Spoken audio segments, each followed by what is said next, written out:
Priscilla et je fais de la musique, de l'accordéon depuis 3 ans. Moi je m'appelle Lubin et je fais de l'accordéon depuis 3 ans aussi.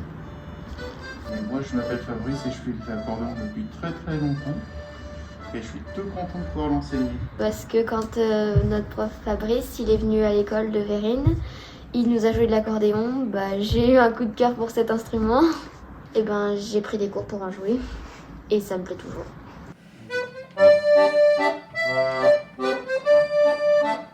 Au début en fait je voulais faire de la cornemuse, j'ai pas pu. Et le prof qui faisait de la cornemuse, il faisait aussi de l'accordéon. Donc j'ai voulu essayer l'accordéon et j'ai bien aimé. Donc j'ai fait de l'accordéon. Pourquoi t'as pas pu faire de cornemuse? Parce que mes doigts, ils étaient pas assez forts pour appuyer sur les touches. Je vous fais la deuxième fois en même temps. D'accord. Ça change juste vers le B. Hein. C'est parti.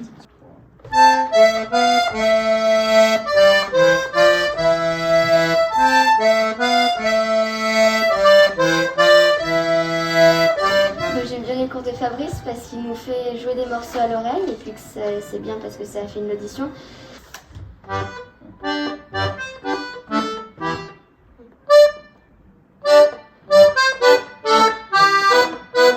Il nous dit l'endroit où on doit appuyer si c'est en pousser ou en tirer et puis après on joue quoi. C'est peu pratique parce que je pense que je mettrais plus de temps à déchiffrer mes partitions. Et là au moins il nous montre comment c'est et c'est plus rapide.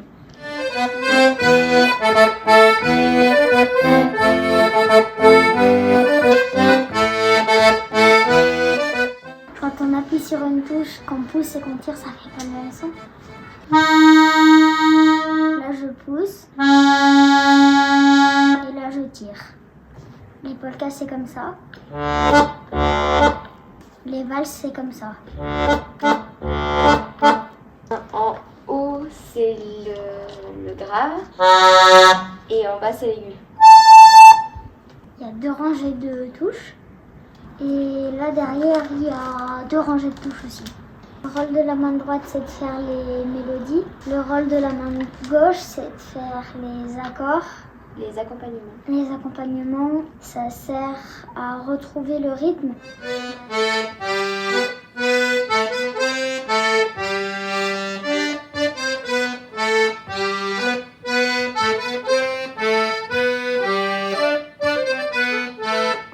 Là, il y a le voisin de mon papier et ma mamie qui joue l'accordéon, mais c'est pas le même que nous, c'est un chromatique. Le nôtre, c'est un diatonique.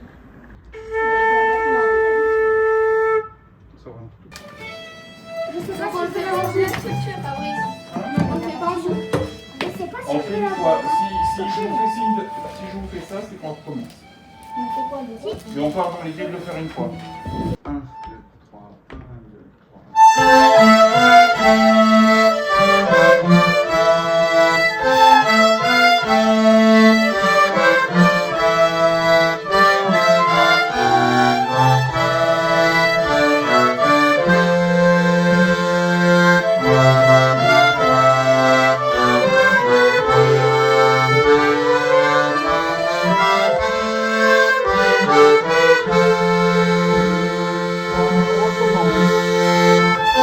Je m'appelle Louane et je me suis inscrite au groupe Trad parce que je voulais jouer avec d'autres personnes. Je fais du violon et ce que j'aime bien au groupe Trad, c'est quand on fait 2 groupes pour jouer et qu'on fait des questions-réponses.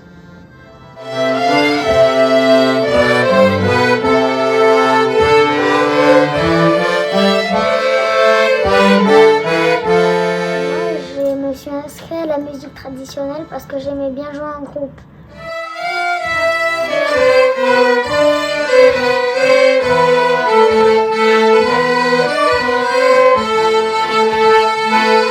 Donc, je m'appelle Laurine, je joue du violoncelle et cette année je me suis mise à la cornemuse avec Fabrice.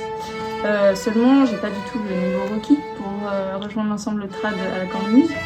Donc ça tombait bien parce que le violoncelle peut s'adapter à ce genre de musique aussi. Et moi ça me fait beaucoup de bien de pouvoir rejouer en groupe parce que c'est quelque chose que j'ai fait auparavant donc j'ai plus trop l'occasion. Moi c'est Clotilde, donc je joue du violon. Voilà, après j'ai rejoint l'ensemble trad parce que moi ma première passion c'est la danse Et du coup, de faire danser les autres, bah, c'est super important pour moi aussi.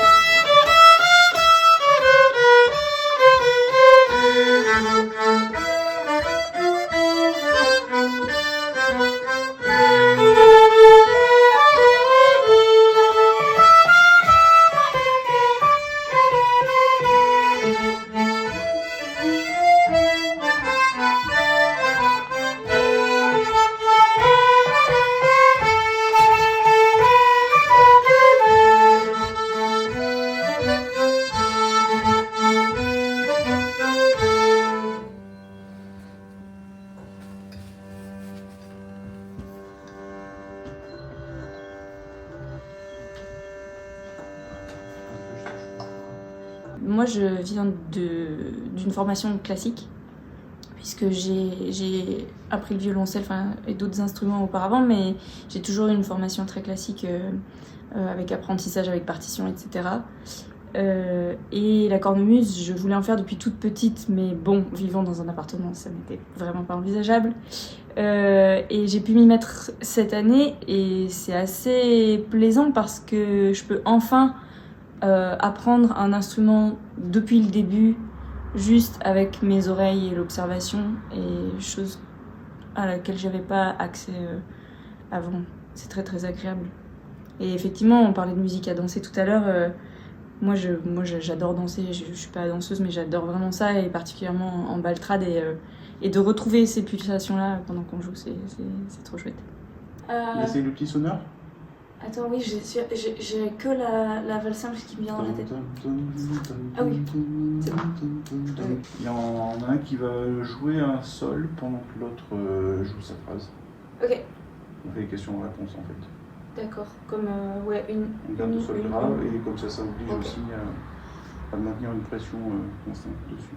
Tac. Tu veux faire la phrase 1 ou la phrase 2? Je veux bien essayer la 2. D'accord. Donc ça va faire et là tu joues. Ok.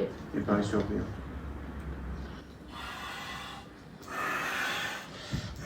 On installe le sol ensemble.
Alors, la cornemuse que vous voyez ici, c'est la musette du centre.